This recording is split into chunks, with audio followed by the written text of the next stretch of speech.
Welcome to the locker room. I'm Nancy, and boy, I'm having a bad hair day. Okay, don't look at my hair, just look at me. All right, so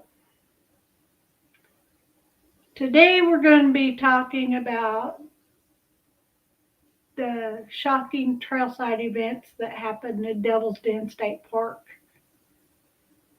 in August. I believe it was. Nope, July 26th. Okay. So let me see if I can.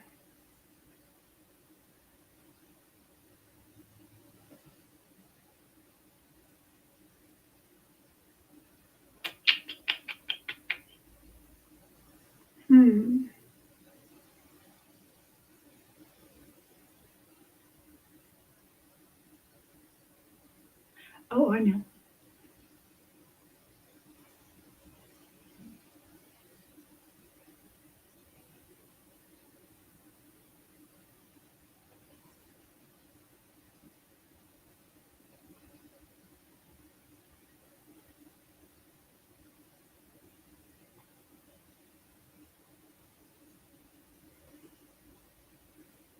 Okay.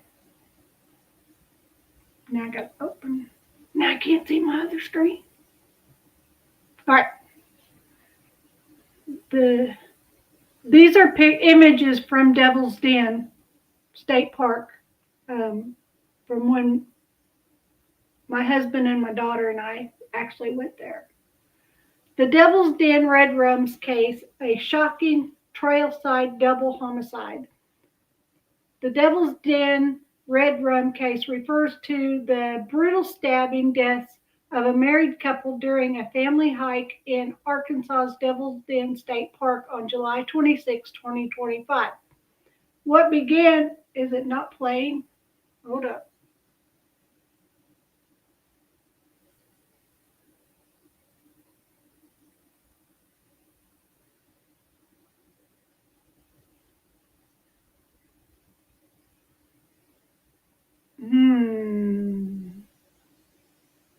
Okay, maybe it won't play.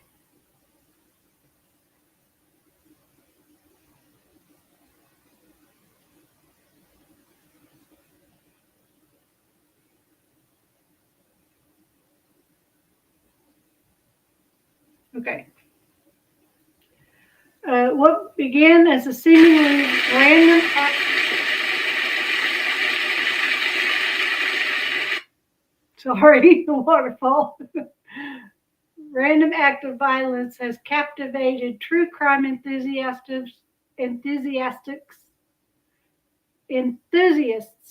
and investigators alike, partly due to its chilling randomness. No known motive, no prior connection between killer and victims, and emerging links to unsolved trail red rums in other states. The suspect, a young teacher with no criminal record, confessed quickly but has pleaded not guilty, setting the stage for a high stakes capital trial. As of today, November 14th, 2025, the case saw its first court hearing in 3 months, with defense motions pushing back against the unalive penalty. I think it's fixing to get loud again.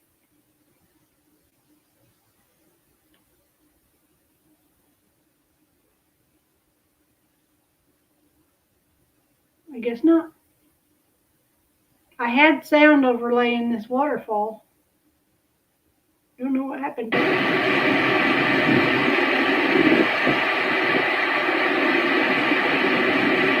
This is from the top of the waterfall looking down the front. That's in front of it.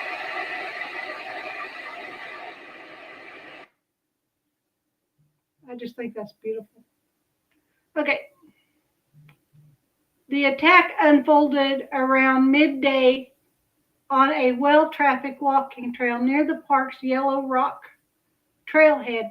According to investigators, Andrew James McGann, then 28, ambushed the family without warning.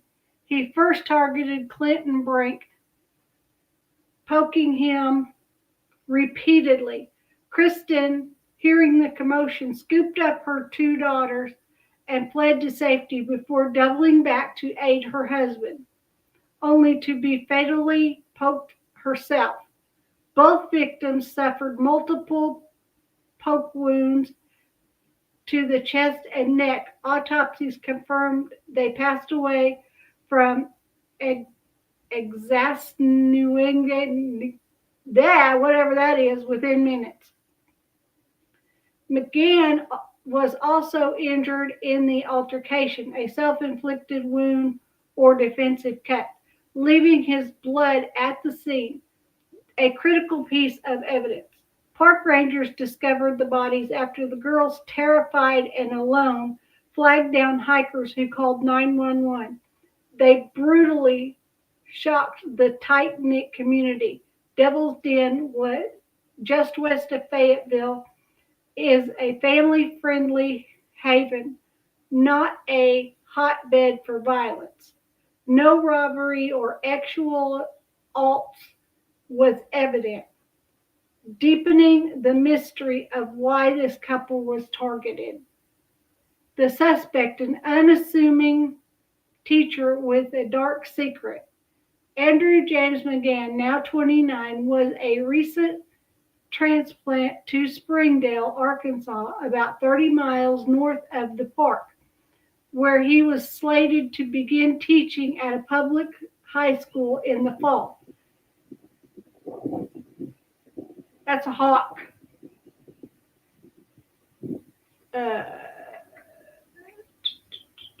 His first role after stints in Texas and Oklahoma Standing 6 feet tall with a slender build, soft-spoken Midwesterner,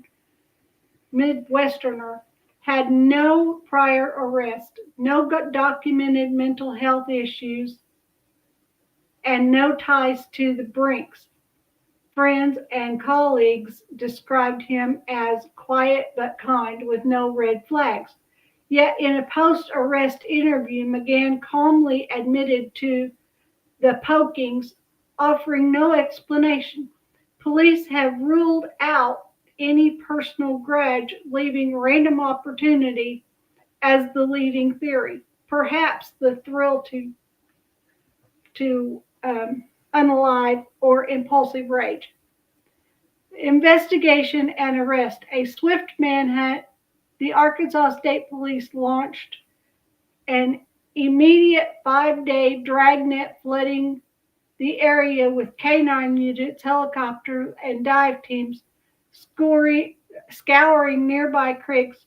Public tips poured in, over 500, including grainy trail cam footage of a man matching McGann's description lurking near the trailhead. DNA from the red liquid at the scene sealed it. A match to McGann's pulled from a routine database after his name surfaced on July 30th, 2025. Plainclothes officers nabbed him at a Springdale barbershop where he was getting a trim as if nothing had happened. He surrendered without resistance and confessed en route to jail. The legal proceedings, not guilty plea and death penalty,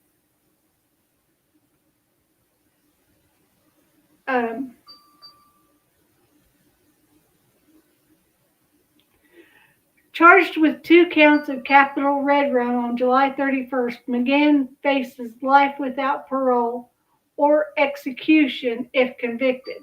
Arkansas hasn't carried out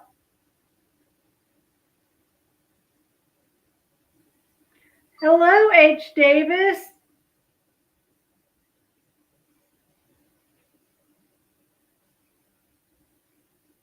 Hi, Manda Panda.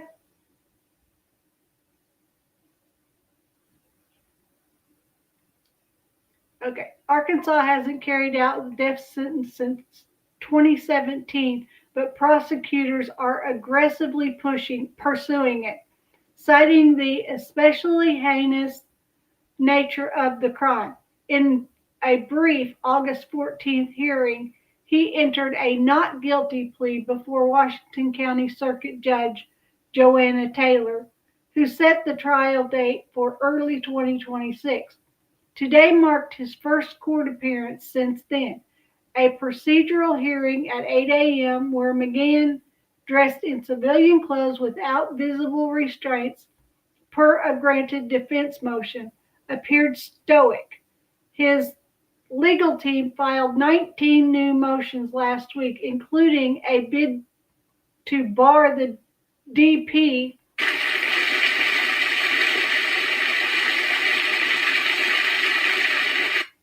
arguing McGann's clean record and lack of motive. Prosecutors countered, emphasizing the victim's heroism. No bond was discussed. McGann remains in custody at the Washington County Jail. The next hearing is slated for December. The case's national ripple comes from potential ties to cold case sharing and a Erie hiking trail poking modus operandi. In Wisconsin, Sauk County Sheriff's Office is revisiting the October 14, 2020 unsolved red rum of 57-year-old John Craig Schmuter poked to unalive on Grottoes Trail at Devil's Lake State Park. The unidentified suspect was described as 6 foot tall and slender, mirroring McGann, and the remote wooded setting echoed Devil's Den. Tips flooded the post-arrest, prompting DNA retesting. Vermont State Police flagged the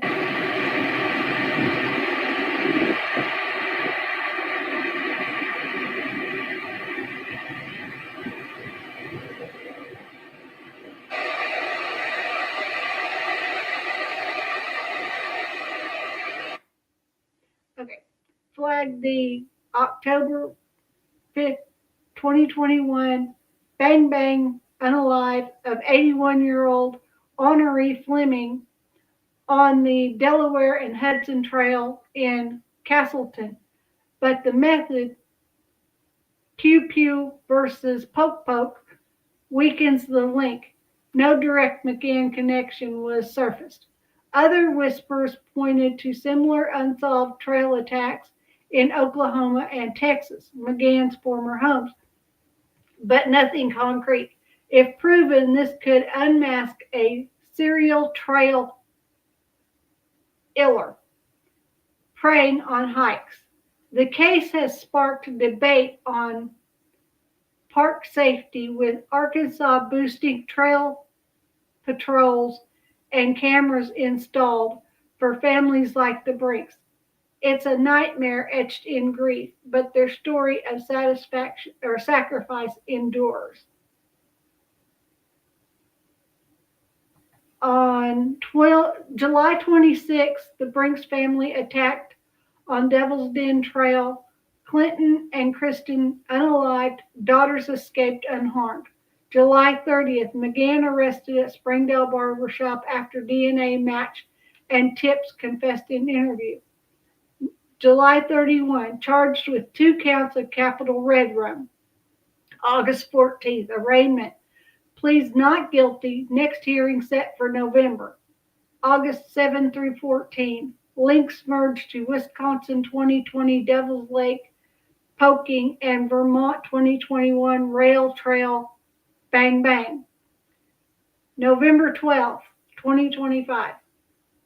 Defense files 19 motions, including anti-DP request. November 14th, 2025.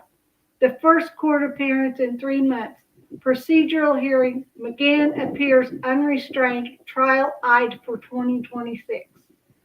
The saga blends suburban normalcy with primal terror, drawing comparisons to the 1990s Appalachians Trail red rums.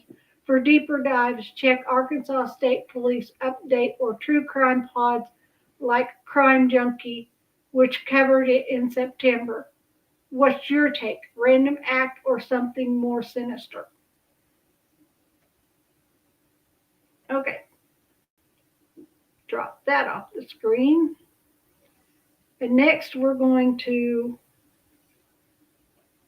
let me get it set up here. Oh, okay. Next we're going to go to the little barbershop of heaven. What's that? Barbershop of horrors or something? Feed me, Seymour.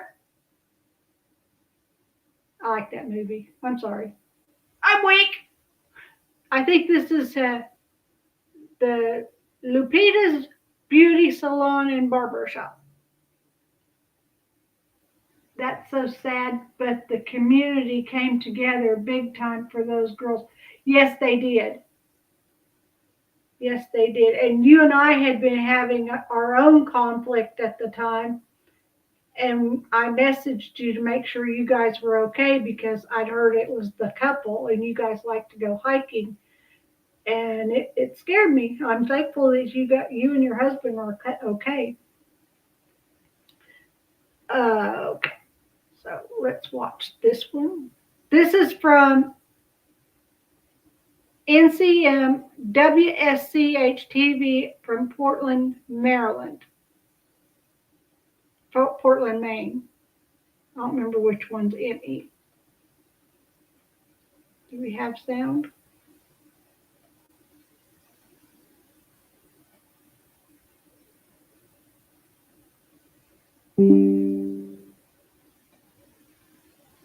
I guess there might not be any sound. He looks like a little kid.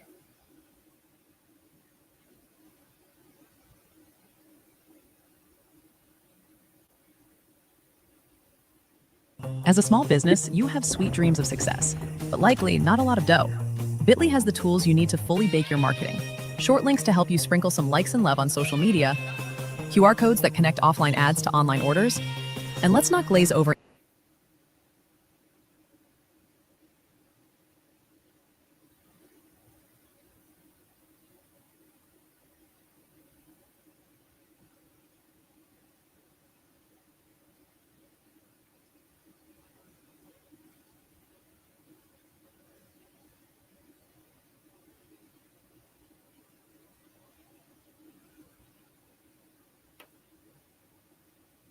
He got arrested with only half a haircut.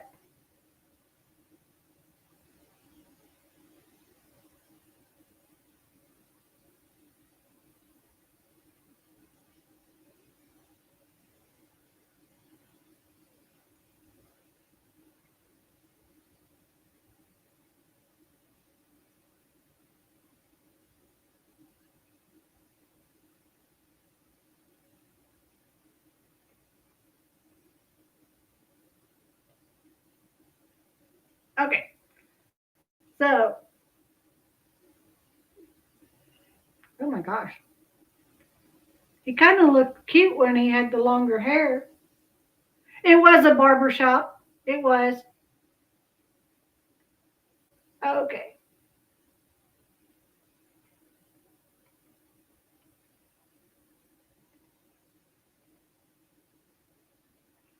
This says teacher Andrew McGann charged with random illings of couple in Devil's Den, Arkansas, in front of daughters could face DP. There's a story. I think it's a. No, it's not a. The judge has allowed the suspect arrested for the red rums of the married Arkansas couple, Clinton and Kristen Brink, to wear civilian clothes in court. Prosecutors say that Alan McGann, a 28-year-old teacher from Springdale, Arkansas, admitted that he unalived the married couple who were both found poked to D on a walking trail in the Arkansas park in late July. 50 most infamous, okay, we don't need that.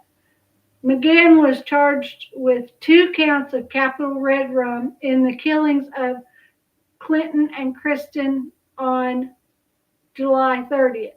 Police mentioned that the couple had been fatally attacked while out hiking with their 2 daughters, aged 7 and 9, at Devil's Den State Park on July 26th. The assault happened approximately a half mile into the park, with the husband being attacked first, police reported. Authorities also noted that the children had not been harmed in the incident with the help of their mother. We believe that the mother took them to safety and then returned to help her husband, Major Stacy Rhodes, with the Arkansas State Police, stated during a press release. After a day-long manhunt for the suspect, McGann was arrested at a barber shop in Springdale, nearly 30 miles north of the park, police stated. During an interview with the police, the teacher confessed to illing the couple. Arkansas State Police Director Colonel Mike Hager said, DNA from the red liquid recovered from the crime scene was matched to McGann's DNA, Hager noted. He sustained cuts on his hands during the struggle with the victims, a law enforcement officer familiar with the investigation reported. The colonel also said that items found in his residence were consistent with being involved in this particular crime. When asked about a motive in the double red rum,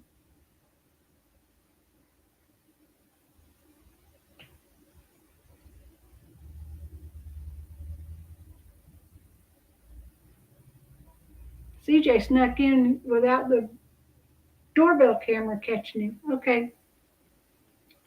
When asked about a motive in a double red rum, Hager stated that while it remains under investigation, He did say it seems to be a completely random event.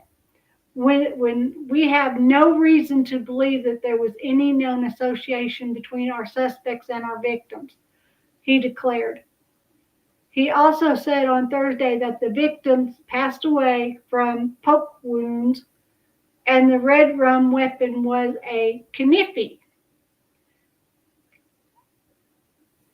Knives were found in the resident's home, but it is also unknown if any had been the red rum weapon, Rhodes stated. Hager mentioned police receiving more than 500 tips and credited the public's help with bringing McGann into custody. Arkansas State Police also released a composite sketch and a photo from behind of a man who had been seen in Devil's Den State Park on the day of the double homicide. Authorities had already stated that the suspect had been seen leaving the area of the park in a black four-door sedan, most likely a Mazda, with license plate obscured by tape. Rhodes mentioned that the vehicle description had been critical in identifying the suspect. She also said that the suspect took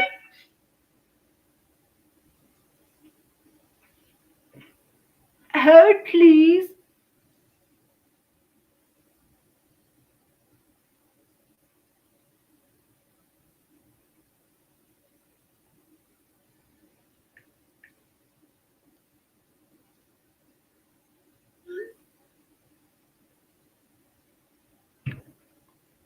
He wanted to ask me about, I'm not even going to mention it. It's not for anybody's ears, I'm telling you. Okay, authorities had already stated that the suspect had been leaving the area of the park. Okay, Rhodes mentioned that the vehicle description had been critical in identifying the suspect. She also said that the suspect took steps to hide his identity, but was very sloppy. Police do not believe he was trying to change his appearance in getting a haircut, according to Rhodes saying, could chalk that up to school starts next week. Well, that would be a good reason to get a haircut, but not to do what he did the day before.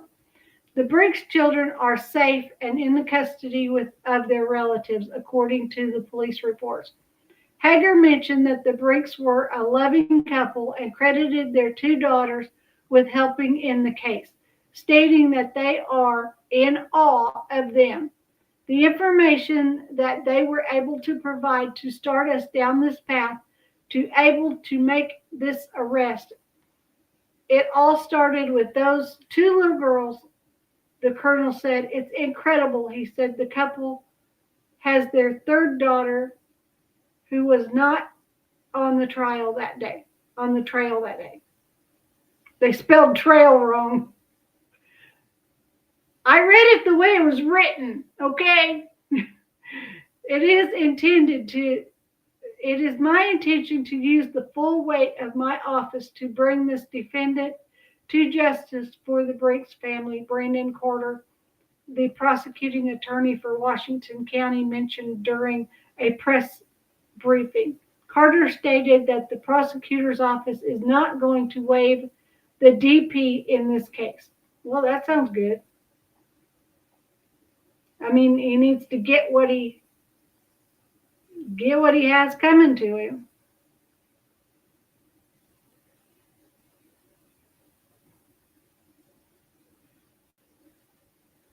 Next, we've got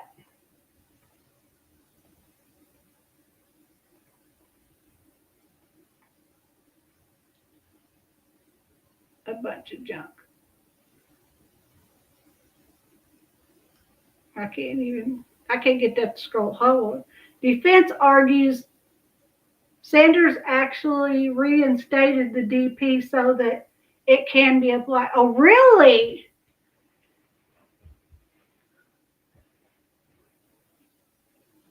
That's amazing.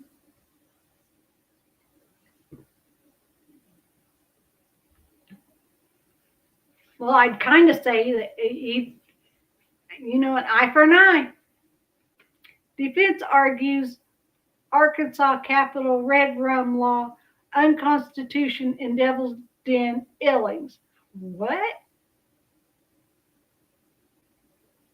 Is there a video with this? Nope.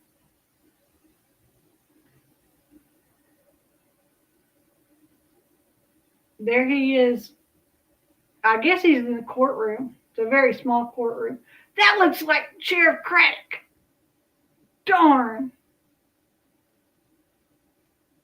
Okay, anyway. Attorneys for Andrew McGann, who was arrested in connection with the double red rums at Devil's Den State Park in July, have filed more than a dozen motions in this case. One argues that the capital red rum statute in Arkansas is unconstitutional. I don't think so. Sign up for newsletters. Prosecutor Brendan Carter said he will seek the DP if McGann is convicted. Does that have a video?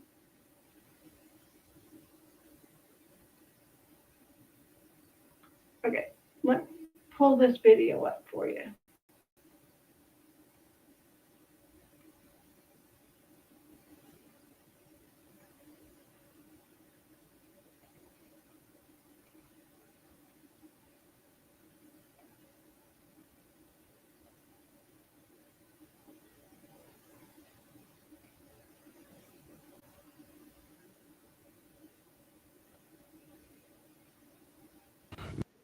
This case certainly has the aggravators that exist where a jury should get to decide what the punishment for this defendant is. It is my intention to pose that to a jury.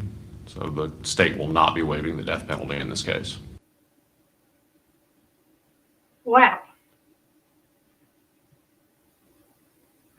Are you still talking about Jeffrey Epstein? This guy's been talked about for years. Are people still talking about this guy, this creep? That was President Donald Trump in July this year, offering. Yeah, President Trump tried to say he didn't know Jeffrey Epstein. And Epstein produced emails. He produced the receipts. McGann has pleaded not guilty to 2 counts of capital red rum in Washington County. He is scheduled to appear in court on Friday morning. Is this a video? Okay, yep, it's another video. Probably just a short thing.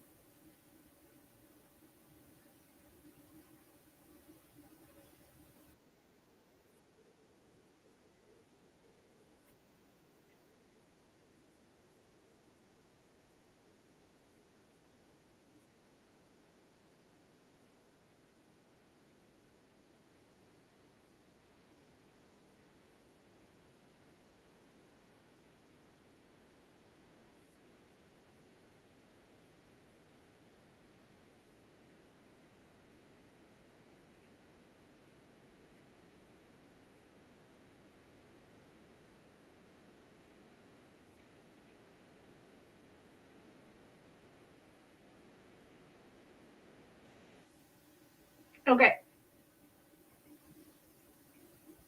I just put that one up to listen to so I didn't get in trouble because I don't have a link for it. Mine? Thank you. I think I got it from Amanda Panda. I'm not sure.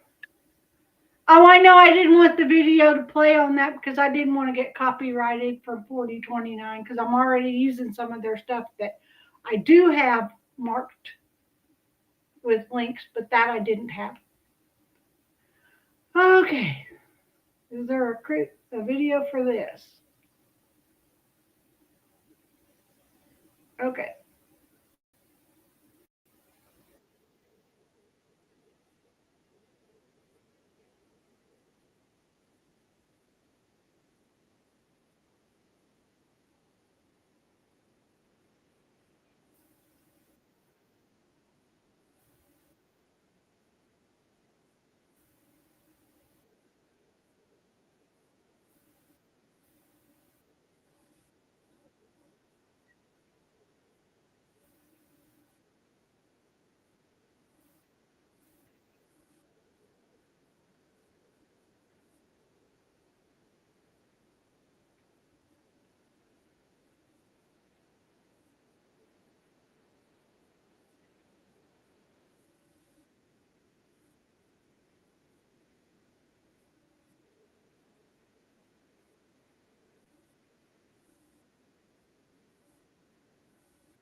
Yeah, I'll go back and play it again.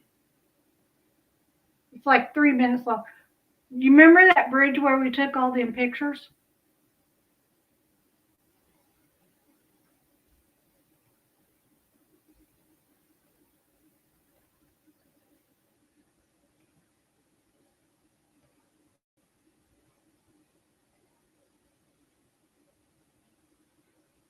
That Clinton and Kristen Brink would go out of their way to help anyone in need. And tonight, police need your help finding the person who killed them. My heart just hurt as a parent, as a friend, thinking about what their daughters are going through. Like my mom heart hurts for them. And they're such sweet people and they're so genuine. I'm really struggling to understand why or how this could happen to such sweet people. Danica Harrell has been close friends with Clinton and Kristen Brink since 2017 when they lived in Montana. Kristen actually completed the nursing program. So while she was babysitting my kid with her kids at home, she was a stay-at-home mom, and she kept asking, do you think I could do it? Do you think I could be a nurse? And I'm like, dude, you totally could be a nurse. Just jump in. And she ultimately did it. She completed the program quite quickly, actually. The Brinks moved to Prairie Grove just a few weeks ago to be close to Clinton's mother. But Saturday afternoon, Be advised, this just occurred at Devil's Den. Unit still en route. Attacked a male and a female on Devil's Den hiking trail, and then took off in a small black sports car with tape over the plate. And we suspect the suspect to have injuries due to the witness seeing the suspect stab one of them. the couple was on the Devil's Den trail with their 7 and 9-year-old daughters when they were attacked. Family members say Kristen got the girls to safety and was attacked when she returned to help Clinton. They both died, and police are asking the public for help. This is who Arkansas State Police want to talk to in connection to the double murder investigation. You can see the man dressed in black with his back to the camera. You can't see his face. You can see he's wearing a hat and has a bag strapped around his back. This composite drawing, based on witness reports, shows what the man's face might look like. It's who state police are calling a person of interest in the deaths of Clinton and Kristen Brink. It's very heartbreaking that this is what happened to them as a family. I just don't want them to be defined by this tragedy. I just want them to remember how pure and beautiful they were. And while the search for a suspect is underway tonight, all of the hiking trails here at Devil's Den remained closed to the public. A state spokesperson says right now there's no time frame when the trails will be reopened. Live in Washington County, Brett Rains, 4029 News. Brett, thank you. We're going to give you one more look at the photo of this person of interest. The sketch is on the left, photos on the right. Obviously, we don't have a photo of the front of this person of interest, which is why police are asking anyone with images, videos, or possible information. Okay. We were just on that trail just a couple weeks prior to that. That's where all those pictures were taken. Okay.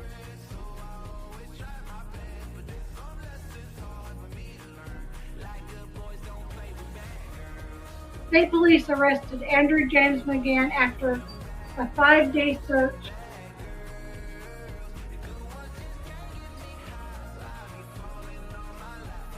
and a flood of tips. He was captured in Springdale, a city about 30 miles north of Devil's Den. McGann is being held without bond, and he'll stay at the Washington County Detention Center until the end of his trial.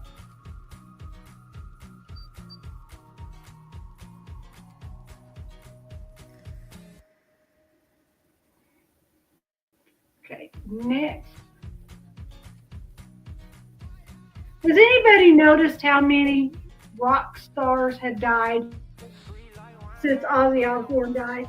It seems like every day I'm hearing about another one that passed away. Okay. This one says, Devil's Den Red Rum case, Andrew McGann makes first court appearance in 3 months.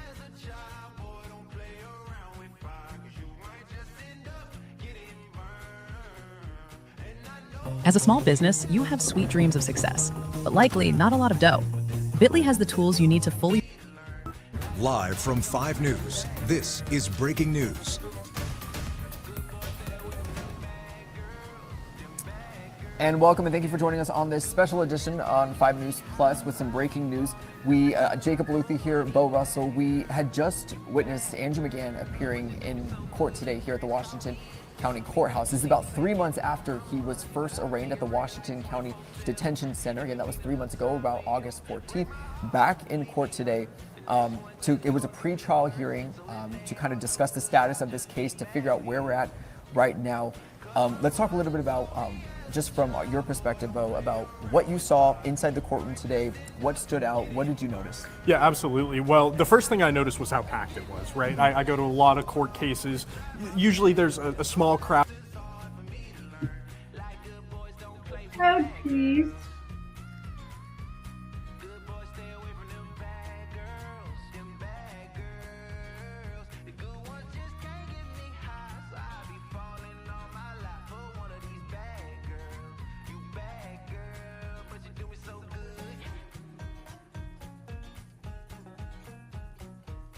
Oh, darn it.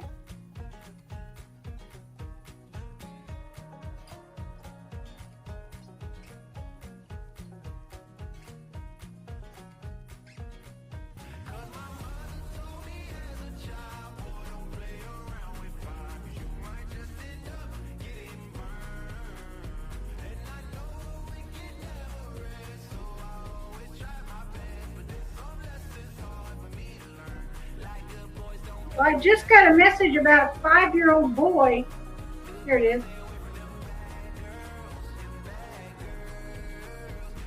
5-year-old boy run over and unalived while waiting for school bus by alleged drunk driver. His grandmother, Kristen Anders, 55, is accused of being under the influence of both alcohol and central nerve system depressants when she allegedly ran over her grandson, Carson Lawson. Oh my goodness.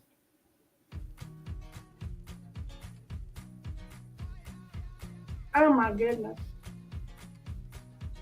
Could you imagine what she's going to have to live with the rest of her life? Okay. I just wanted to give that breaking news. Text message to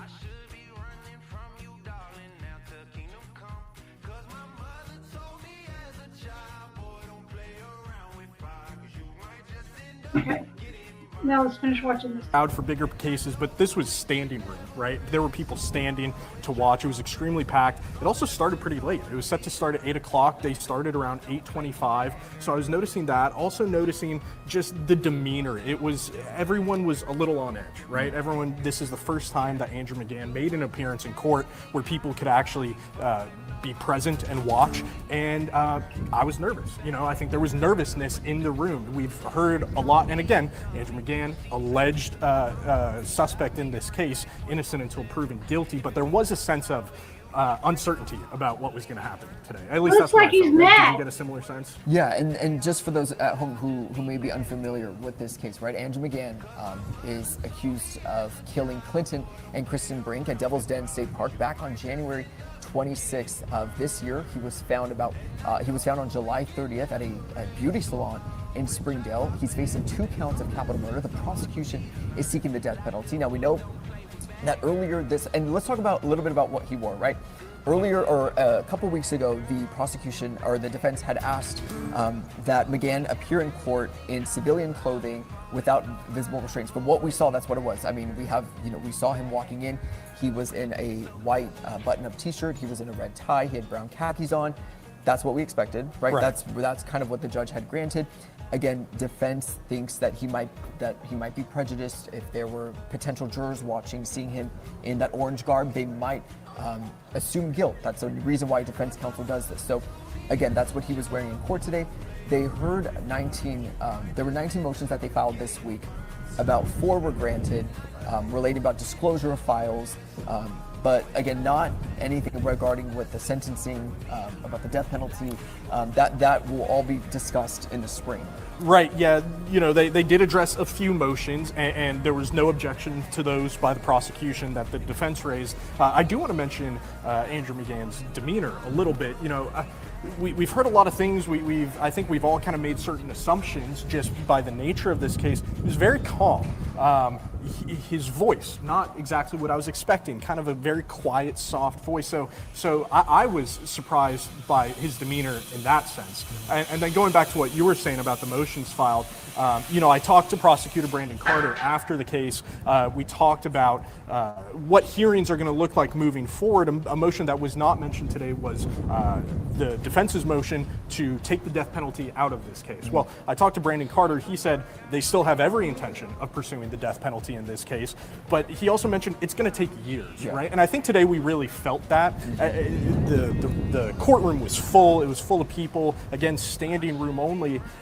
Everyone was expecting something. It really wasn't much. It was really just kind of, here's where we're at, here's what we're going to be doing moving forward. And as Brandon Carter said, there's going to be probably close to 50 of these hearings before it ever goes to trial. So we're looking at years down the road before we ever. Which is crazy to think about in a case this big, right? Taking this long to go to trial, but that tells you how much information that they're going to be sifting through, how many records they're going to be sifting through. All of that information is still going to be going on, and it just was interesting. I spoke to a defense attorney who talked a little bit about these pretrial motions, saying most of this is all standard, and a lot of the times defense counsel has to do this because if there is a conviction, if this does go to a sentencing phase, if he does get, if the jury does or the judge does give him the death penalty, you're going to want to make sure the defense counsel is that they filed all these motions pre-trial so that if again, like I said, if it goes to that sentencing phase, if it goes to that death penalty phase,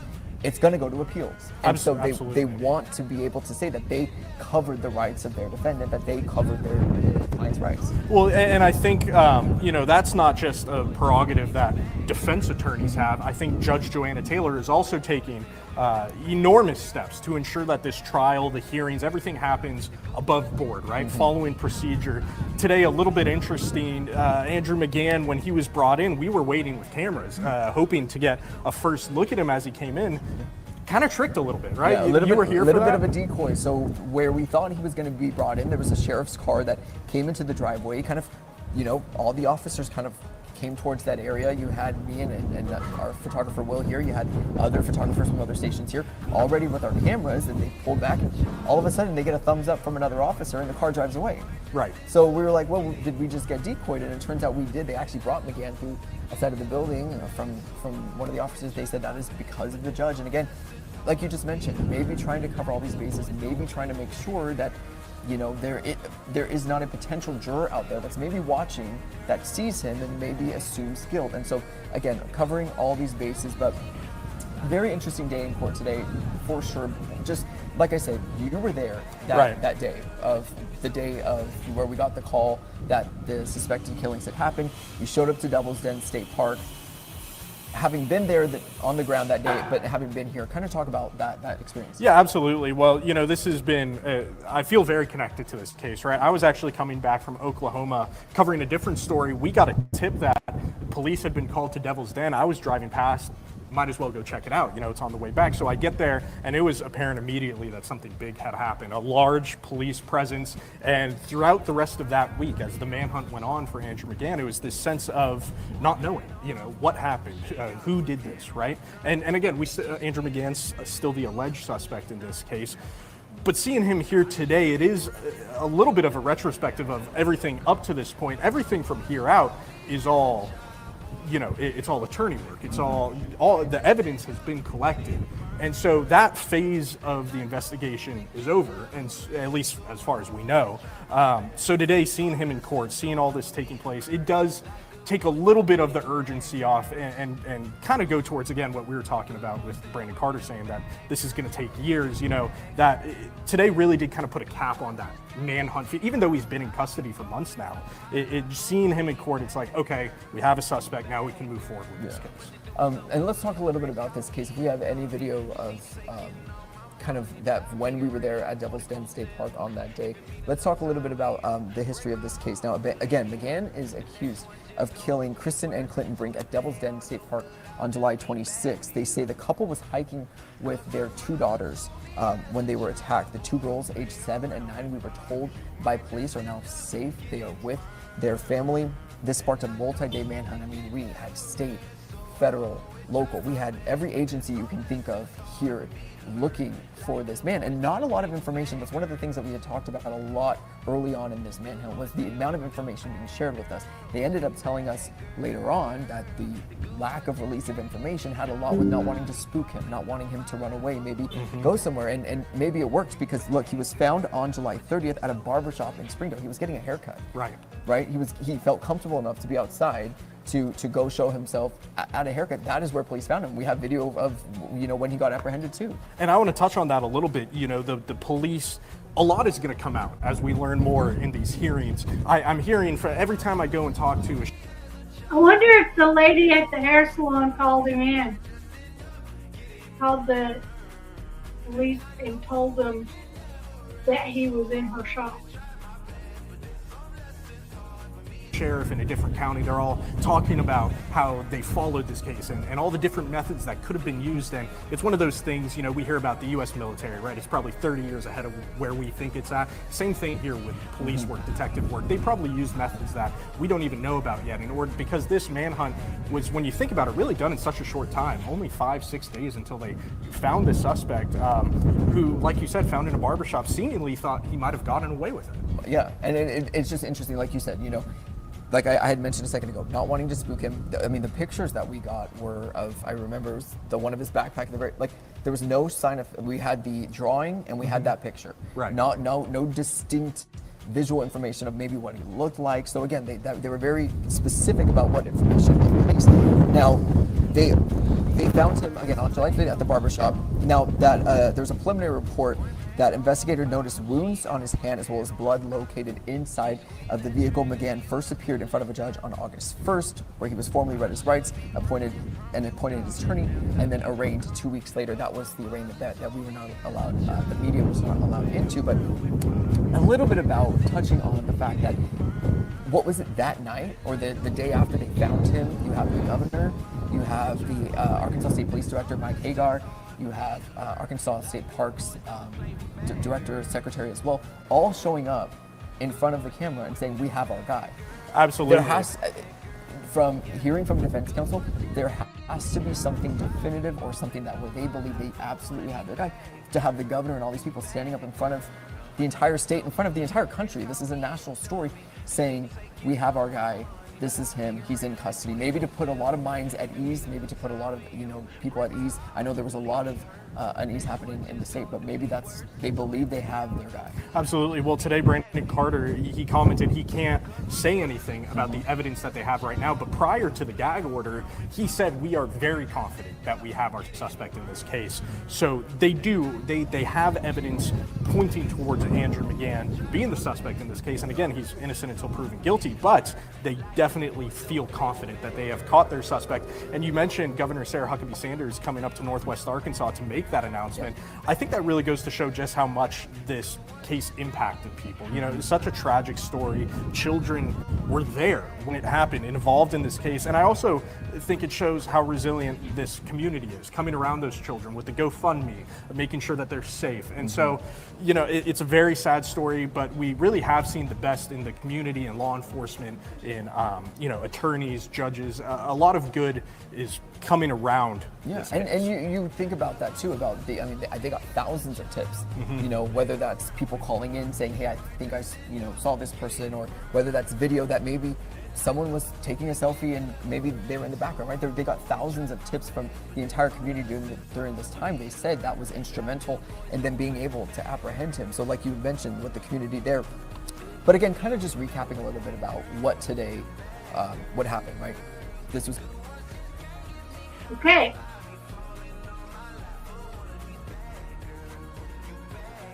The next.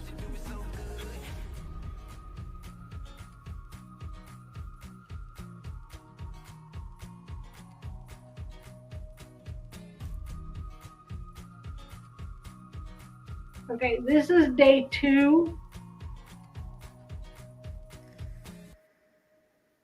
No.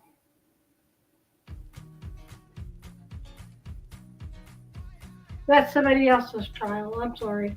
I about showed you a video of somebody else's trial. This from 4029 Fort Smith is the same.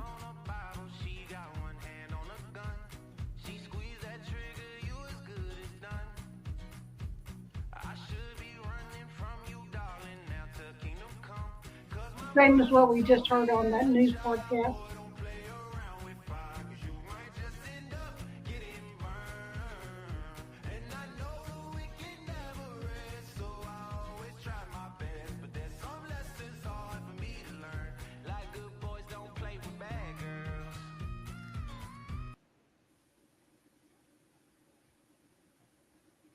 I'm going to have to re-download my,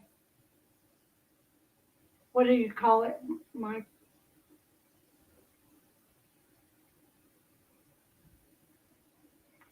Today was the day. Yeah, today's when he went to court.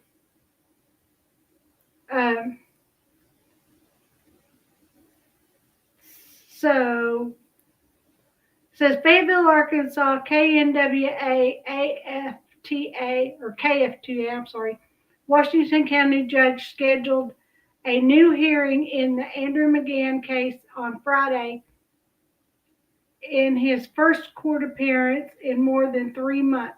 McGann, 29, is charged with 2 counts of capital red rum in connection with the July pokings of Clinton and Kristen Brinks. He has pled not guilty to those charges. Let's see if there's a video with that.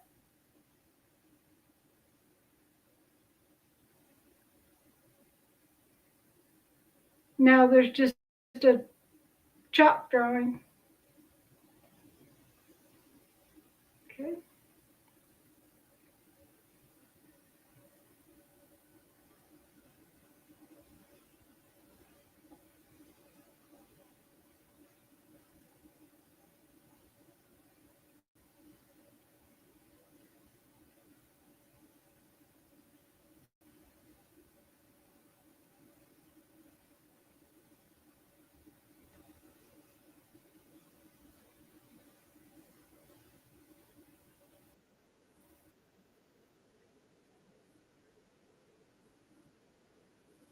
Oh, please.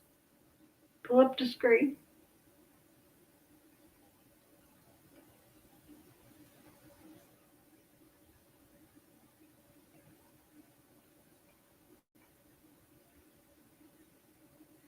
And I'm sure you're aware, 28-year-old school teacher Andrew James McGann is the man police say fatally stabbed Clinton and Kristen Brink in front of their 2 young daughters in Arkansas's Devil's Den State Park. The crime was vicious, brazen, and according to police, completely random. But sadly, that doesn't make it unique. McGann's arrest caught the attention of the daughter of Honoree Fleming, a retired college dean who was shot to death on a hiking trail in Vermont in October of 2023. Vermont State Police have been in touch with the folks in Arkansas, but for now, they say there's no evidence that those 2 cases are connected. But then there's Wisconsin and the fatal stabbing of a 24-year-old man in 2020. John Schmutzer was ambushed and killed in Devil's Lake State Park. That alone, by the way, is worth a phone call to the cops on the Devil's Den case, right? There is more. In the Devil's Lake murder, witnesses described a potential person of interest who was 5'10" to 6 feet, dressed in black with a hood, a mask, and a backpack. Devil's Den witnesses described a man of medium build and height in a dark shirt, dark pants, dark baseball cap, sunglasses, and a backpack. I'm going to stop right there. I want to bring on Reagan Wynn, digital producer with our News Nation affiliate KNWA in Fayetteville, Arkansas. Thank you so much for coming on. So how seriously are authorities taking this right now? Serious enough to discuss digitally transferring DNA evidence. I mean, we established there's no possible connection with Vermont at the moment. They just exchanged notes, but the Wisconsin police they're looking to compare the DNA evidence. That's how seriously they're taking it. By the way, any new details on this guy since his arrest? Because He didn't say very much in his hearing last week. What are we learning about him? The two new things we have this week, his arraignment has been moved up 2 weeks from the 25th to the 14th, as well as today, KNWA learned that he had applied to 2 local schools before being hired by the Springdale school we knew he was going to be slated to work for, and he was rejected. Not that it matters, but Oklahoma revoked his teaching license because that's apparently where he got his license. The state of Oklahoma revoked his teaching license, so he can't teach our children anymore. By both those schools. So a lot of questions there as we continue to follow his employment history. Taking these allegations as true, how frightening is that? And by the way, we know McGann has teaching certifications in Oklahoma, Arkansas, Texas. Do we know if he has connections to Vermont and Wisconsin? So far, we have not seen teacher certifications in Vermont or Wisconsin. However, he is 28 and you're running out of time to be able to collect as many certifications as you can. So if there's a connection in either of those states, I'm not sure it would be through employment as much as it would be through travel or school. Yeah, no, that's a good point. You don't win a prize at the end of the day for trying to get as many certifications as possible. Vermont, as you said, so Vermont State Police, they're saying there's likely no connection. That could change. We're going to explore that in a minute. Just going back to authorities in Wisconsin, I got to say, some of the similarities are uncanny, no? I mean, all the similarities from the suspect's description to the place to the method of death, the stabbing. At least with the Vermont case, it was a firearm involved, but the stabbing on the trail seems to ring true with both cases. And by the way, do we have any idea a little bit more about, if these allegations are true, the motive, the planning, some more details of the crime? How close are investigators keeping this to the vest? I mean, we're still in kind of the early stages of this and trying to understand, but what have you learned over the past week or so? As far as investigators have released, it seems to be a random target, but not a random act. It was not an act that was not planned. His license plate was taped over. There was some level of looking to murder someone that day, but so far investigators do not think they were he was targeting the Brinks specifically, or even the Brink children or the Brink couple themselves. It seems to be a random target, but not a random crime. And by the way, this is why there is this conversation. Is he connected to what could be arguably seen as other random killings? And by the way, he's from Chicago, right? I mean, do we know a little bit more about his past, his life, things of that nature? What we have confirmed so far is he did go to high school, 2 Chicago high schools, and he finished up at Oak Park, that's in the Chicago area. We also learned that Devil's Lake is just a 3-hour-ish drive from the Chicago area. So that's also something to keep in mind as we try to figure out what the connection is. I was talking with the KWA newsroom today. It's not our job as journalists to put the strings together, but merely to place the thumbtacks on that decision tree. And so as we continue to learn more, we're making notes and seeing if there's possible connection. Is this shocking to the community? I mean, Devil's Den, does anything like this ever happen? You hear that a lot whenever you're covering, a lot of the nation thinks like rural community. And it's safe to say things like this typically don't happen here. And I think it shook a lot of people here. Devil's Den is a highly trafficked state park. It's one of, the prides of Northwest Arkansas. And so it definitely shook the community, and it's even the media community. We don't cover things like this often. And I'll tell you, I mean, thank goodness they caught the suspect. Look, he's innocent until proven guilty. But at the end of the day, when someone's at large after such a brazen attack like this, it can definitely scare the community. Unfortunately, it's brought a lot of eyes to this area for all the wrong reasons. Reagan Wynn, thank you so much for coming on. Really appreciate it. Thanks for having me. Okay.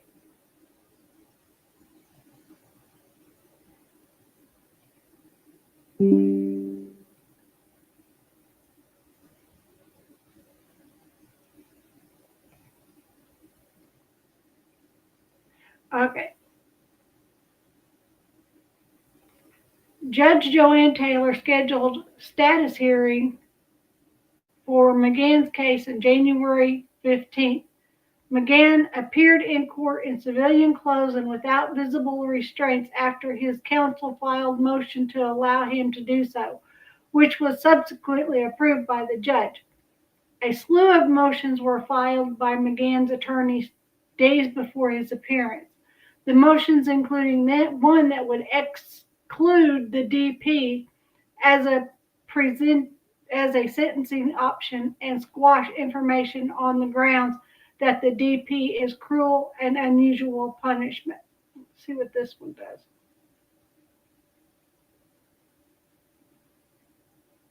Oh, sorry, you can already see it.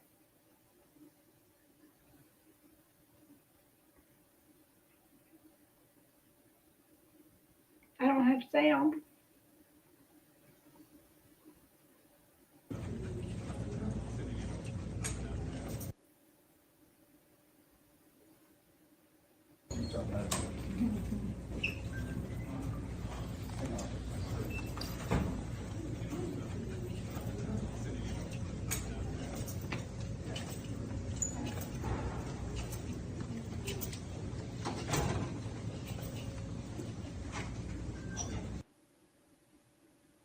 That was him coming in the courthouse. Thought it was something important. Okay. Washington County Prosecuting Attorney Brandon Carter previously told KNWA Fox 24 that his office intended to pursue the DP in the case. The judge approved the following motions on Friday that were filed by McGann's attorney. Order for release of incarceration records. Order to release records, photographs, reports, documents, and service of process at no charge from all state and government agencies. Order to require investigative officers to retain rough notes. Order to require the state to disclose, preserve, and produce digital files. So they need to back up everything that they have on paper right now. Can't believe Melody Buzzard's mom was released. And she still hasn't told anybody where Melody was. Wow. Okay, so that's important. I mean, Amanda and I, along with my husband, were just at that park, 3-4 weeks before that happened? It wasn't long before that happened. And my husband and I had just taken a day trip down there and grabbed Amanda and went back up to Devil's Den and took a hike, and we had a great time that day. And it's a beautiful place to go. But I don't know. I think that was a once in a lifetime thing though at that park, because they said new cameras have been installed and more better security. So, but I think that's why Amanda Panda was talking about needing a walking stick when she walks. One, it's for stability, okay? But two, it's for if anything was to happen, she would have one way to defend herself. I mean, to the best of my knowledge, she's already taken self-defense. But having one, and I've got her antique walking stick that my husband's grandma made. And it's even got a little emblem on the side of it that's attached to it. So, but yeah. Anyway, so thank you for being here. Tomorrow's Saturday, so I hope everybody has a good weekend. We have 4 new subscribers this week. I want to thank everybody for subscribing. Please hit that thumbs up on your way out if you're here.